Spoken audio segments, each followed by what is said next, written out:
A wrong finger. That's all it took. One finger landing on the wrong button at the wrong second. And Daniel Reyes walked off a casino floor $250,000 richer than the man who sat down. Let me take you back.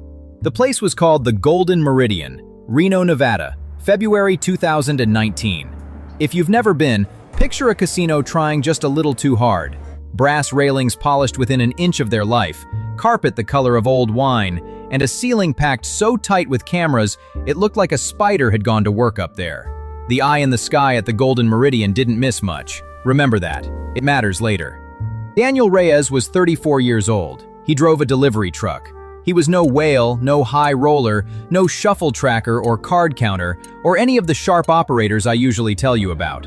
He was a regular guy with a regular paycheck who came to Reno once a year with his brother-in-law for a long weekend. He'd budget $400 for the whole trip. When it was gone, it was gone. That was the deal he made with himself, and for 6 years straight, he'd stuck to it. Now here's the thing you have to understand about Daniel. He didn't even like the big machines, the ones with the leather seats and the curved screens, and a minimum spin that could swallow a 20 in 3 pulls. Those scared him. He played the penny slots, nickel machines if he was feeling brave. Small stakes, slow bleed, a few free drinks, and a story to tell back home. So how does a man like that end up sitting at a machine where a single spin costs more than his weekly rent? An accident. A genuine, honest-to-goodness accident. Let me walk you through it, because the details are what make this thing sing. It was just after 11 at night. Daniel had already lost most of his $400, down to about $70, playing a nickel machine near the back wall. His brother-in-law had wandered off to the craps rail, and Daniel decided he'd cash out his last little bit, grab one more free drink, and call it a night. But he needed the bathroom first. On his way back, and this is the part he'd replay in his head 1,000 times later, he cut through a section of the floor he'd never really walked before. High-limit slots. Roped off, kind of, but not really. Just a low velvet cord and a sign that said, High Limit Salon, in gold letters. The machines in there were beautiful, big, quiet, and almost empty. There was one open seat, and on that seat, somebody had left a player's card still plugged into the machine. A little rewards card, dangling from its retractable cord. Somebody had walked away mid-session and forgotten it. Now Daniel, being a decent guy, figured he'd pull the card out and hand it to an attendant. Lost and found, right? The right thing to do. So he sat down for a second, just to reach the card slot on the far side of the console. And here's where it gets interesting. As he leaned across that machine, his hand came down flat on the panel to steady himself. His palm hit the screen. And on these high-limit machines, the screen is the buttons. There are no old-fashioned levers. It's all touch. His hand landed square on 2 things at once. The button that sets the wager to maximum, and the button that spins. Max bet. Spin. 1 motion. 1 accident. The maximum wager on that machine? $500 a spin. Daniel didn't even know it had happened. He was looking at the card in his other hand, but the machine knew. The reels lit up. The sound kicked in. That low, building hum these machines make when something's happening. And Daniel looked up, confused, because he hadn't touched anything on purpose, and now the whole console was going wild. The reels spun, and they started locking into place. Cherries. No, not cherries.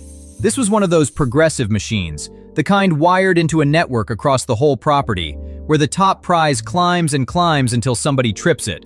3 symbols, then a 4th, then a 5th, all of them lining up across the middle row like they'd been placed there by hand. And the screen didn't just flash a number, it froze.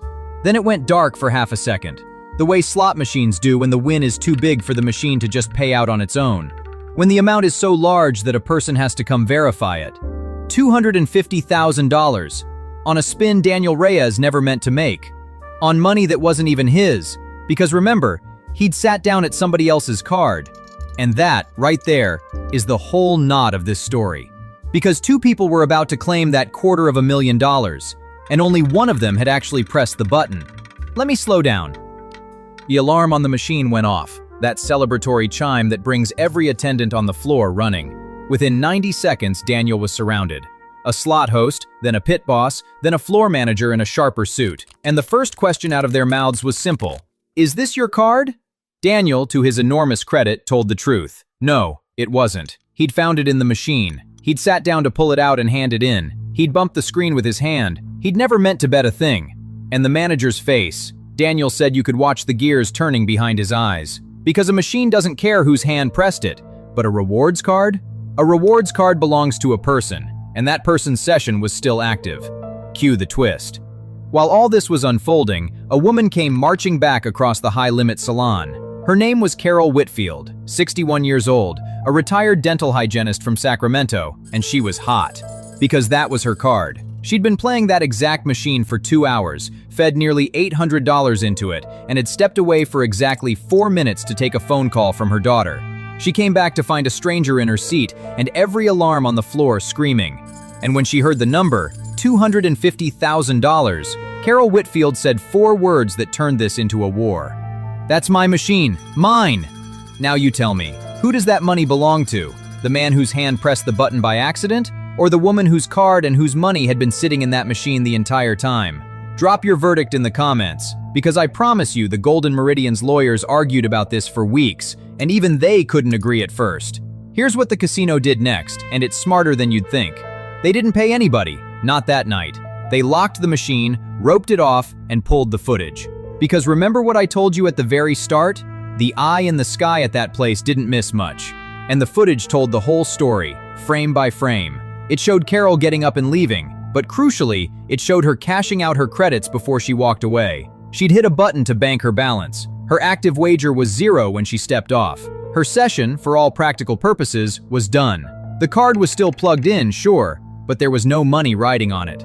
Then it showed Daniel sit down. It showed his hand come flat onto the panel, and it showed the machine draw $500, not from Carol's banked credits, which were already cashed out and printed to a ticket in her purse, but as a fresh wager, a brand new bet, pressed by Daniel's hand. You know, watching a story like this, people always ask me the same thing. Where's it actually safe to play if you ever do? Honestly, me, I only sit down at places I've vetted myself, licensed ones where the payout never stalls and nobody's ever tried to play games with a win. Where exactly? I left that in the description. Anyway, back to Reno. It took 19 days. Lawyers, the state gaming board, 3 separate reviews of that footage. And in the end, the ruling was clean. The wager was placed by Daniel Reyes. The credits at risk were fresh money drawn the instant his hand hit the panel. Carol's balance had already been cashed out and was legally hers. She kept every dollar of the ticket in her purse, but she had no claim on the spin. The jackpot belonged to the man who never meant to bet, $250,000. To a truck driver with a $400 budget over a card he was trying to return. And here's the detail almost nobody knows. The Golden Meridian, terrified of the story getting out and every drunk tourist claiming accidental jackpots, quietly changed the software on every high-limit machine on that floor. Now, before a max bet over a certain size goes through, the screen makes you confirm. Twice. A whole industry of "are you sure?" pop-ups exists partly because one man's palm landed in the wrong place. Daniel took the money as a lump sum, paid his taxes, cleared his truck loan and, this is true, went back to playing nickel slots the very next year. Same budget, $400, because he said the jackpot was luck, and luck isn't a plan. If a story like this is worth 11 minutes of your night, you already know the kind of tales I dig up around here. So the question I'll leave you with is the one that started the fight in the first place. If your card is in the machine and a stranger's hand presses the button, whose win is it really? Tell me where you land. I've got a feeling this one splits the room right down the middle.